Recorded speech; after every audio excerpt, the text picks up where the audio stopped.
In this video, I'm going to go through 8 holiday safety tips that you can do today for a safe holiday season. Let's dive in.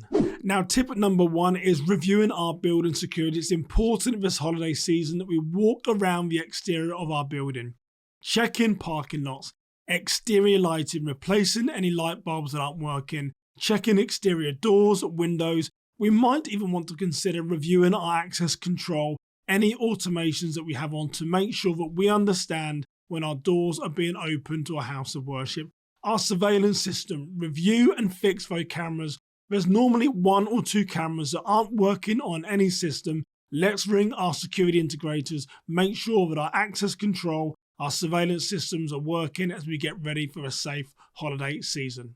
And tip number 2 is pay attention to your church parking lot. Now, most church data shows that crime incidents start in our church parking lot. So it's really important to have regular patrols, train on suspicious behavior, make sure that we're observing activity before it enters our house of worship.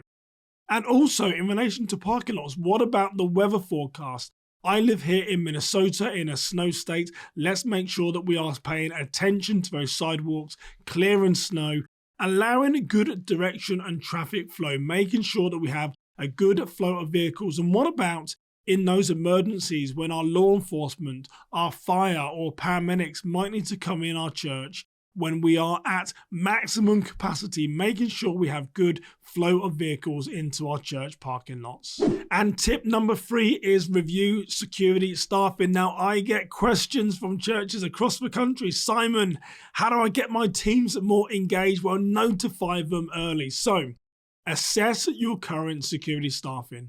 Identify what are your requirements that you need, how many people do you need, and communicate well in advance. The number 1 complaint from security leaders, I can't get engagement. The number 1 complaint from people on safety teams, I'm not notified early enough that my skills, my gifts are needed. So find your security staffing, identify the people, and communicate early.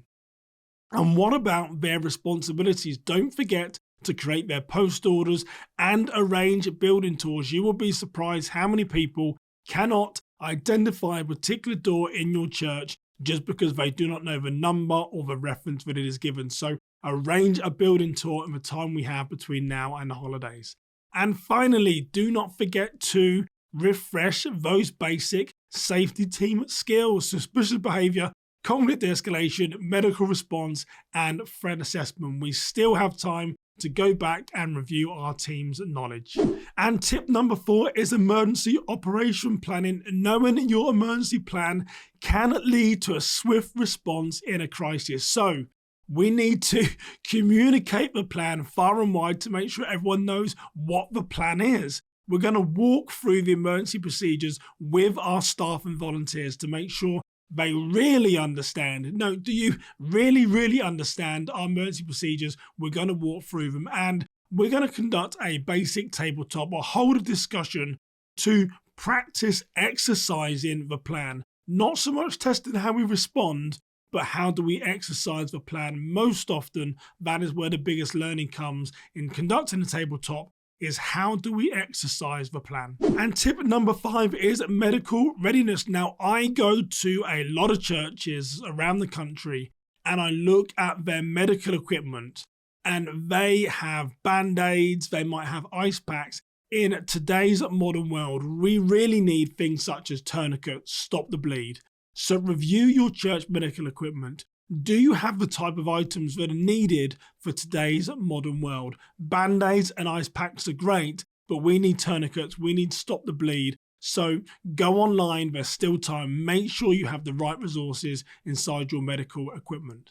And the same as to what I gave you with our security volunteers, we're going to do exactly the same with our medical volunteers. We're going to identify how many people do we need per service. We're going to connect with those people again, and we're going to communicate early. Can you give us your time on Christmas Eve? Can you give us your time on Christmas Day? We need your skills for our service. And one thing we do not want to forget is making sure that our safety team and our medical team have a way to communicate with each other. So ordinarily, if your medical team do not have radios. Let's get them extra radios. At the very least, let's make sure that they have the telephone, the cell numbers of people on the safety team so they can talk back and forth. Vitally, vitally important. I went to a school recently. I don't want this to be you. We took the AED from the wall and I said, let's practice using the AED in training mode. And they said, Simon, we've been told that you just turn it on and it tells you what to do. In an emergency, the time to practice with the AED is not when the person is in front of you having a heart attack. We want to get that AED off the wall. We want to turn it in training mode if we can, or use one of your training AEDs, and let's practice to make sure that everyone knows how to respond. And tip number 6 is background checks. I love talking about this during the holiday season because it's exactly the same as VBS when people try to circumnavigate, they're trying to change the system. Don't change your protocols because it's the holiday season. Screen all volunteers. You see what I said there? Screen. I didn't say background check. We're going to have a screening program because we're going to consider the style of background checks that we may need.